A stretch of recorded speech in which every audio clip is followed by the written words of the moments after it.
Sa history para sa Phoenix Suns sa mga panalo na nakamit noon, sina Charles Barkley at Steve Nash pa rin ang mga manlalaro na kasing kahulugan ng Phoenix Suns franchise.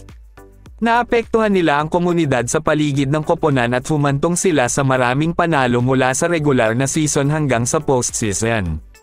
Sa ngayon dumating si Devin Booker para sa koponan na inaasahan na gagawa ng mga record tulad ng dalawa. Siya ay nasa gitna ng isang nagninigas na simula na dumating sa halaga ni Anthony Edwards at ng Minnesota Timberwolves.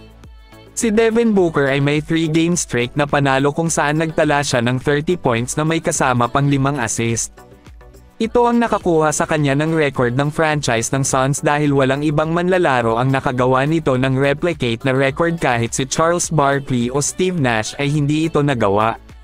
Dahil dito naging mas madali ang kanilang landas tungo sa tagumpay na tinambakan ng husto ang Minnesota Timberwolves, tinalo nila sa score na 133-115. Umiscore si Devin Booker ng 31 points habang bumaba ng 5 assist at 4 na rebounds.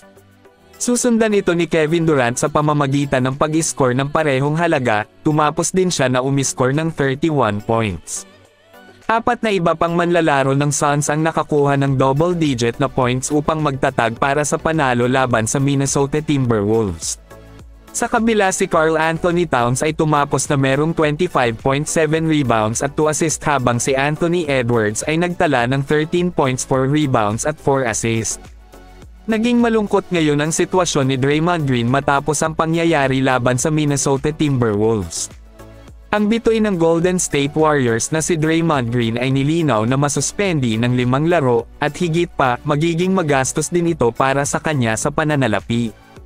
Pinarusahan ng NBA si Green ng 5 larong suspension bilang resulta ng kanyang mga aksyon noong Martes ng showdown ng Warriors laban sa Minnesota Timberwolves. Para sa mga nakaligtaan inilagay ni Green si Rudy Gobert sa isang chokehold sa isang pagtatangka na paghiwalayin ang French big man mula kay Klay Thompson, na nasa isang pakikipagtalo kay Jaden McDaniels.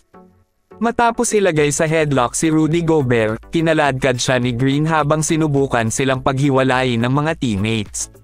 Sa isang pahayag na nag-anunsyo ng parusa, binanggit ng NBA na may papel sa haba ng kanyang pagkakasuspinde. Sa desisyon nakatakda na ngayong makaligtaan ni Draymond Green ang 2 showdown ng Warriors sa Oklahoma City Thunder sa Huwebes at Sabado, gayon din ang kanilang 3 laro laban sa Houston Rockets, San Antonio Spurs at Phoenix Suns sa susunod na linggo. Higit pa riyan, si Green ay nakatakda ring mawala ng $769,970